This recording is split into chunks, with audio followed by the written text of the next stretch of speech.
સુરતના ઘોડદોડ રોડ વિસ્તારમાં રહેતા અને કાપડના વ્યવસાય સાથે સંકળાયેલા વેપારી દ્વારા માર્કેટના ફોટોશૂટના બહાને શહેર અને રાજ્યની અલગ અલગ હોટેલોમાં લઈ જઈ લગ્નની લાલચે મહિલાનું વારંવાર શારીરિક શોષણ કરી બળાત્કાર ગુજારતા પોલીસે આરોપી વેપારીની ધરપકડ કરી આગળની તપાસ હાથ ધરી છે। મહિલા અને વેપારી વર્ષ 2017માં એકબીજાના સંપર્કમાં આવ્યા હતા, જ્યાં માર્કેટના ફોટોશૂટના બહાને વેપારીએ મહિલાનું શારીરિક શોષણ કર્યાનો આરોપ અલથાણ પોલીસ મથકમાં નોંધાવેલી ફરિયાદમાં કર્યો હતો।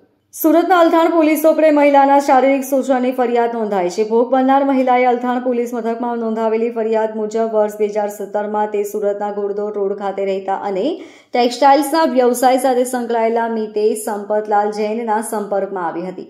બંને એકબીજાને પરિચયમાં આવ્યા બાદ વેપારીએ માર્કેટના ફોટોશૂટ માટે તેને ઓફર કરી હતી। બાદમાં ફોટોશૂટ દરમિયાન બંને વચ્ચે મિત્રતા કેળવાઈ હતી।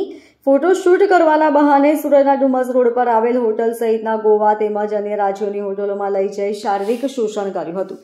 ત્યારબાદ ફરી લગ્નની લાલચ આપી શારીરિક શોષણ કરી મારઝૂડ પણ કરી હતી। આ ઉપરાંત તે મહિલાના ઘરે જઈ જાનથી મારી નાખવાની ધમકી આપી સંબંધ રાખવા બળજબરીપૂર્વક દબાણ પર કરતો હતો। મહિલાએ આપેલી ફરિયાદના આધારે અલથાણ પોલીસ દ્વારા વેપારી મિતેશ સંપતલાલ જૈન વિરુદ્ધ ગુનો નોંધી પુરાવા એકત્રિત કરવામાં આવ્યા હતા। પોલીસે મિતેશ જૈનની ધરપકડ કરી વધુ તપાસ હાથ ધરી છે। Bureau report LK star news Surat.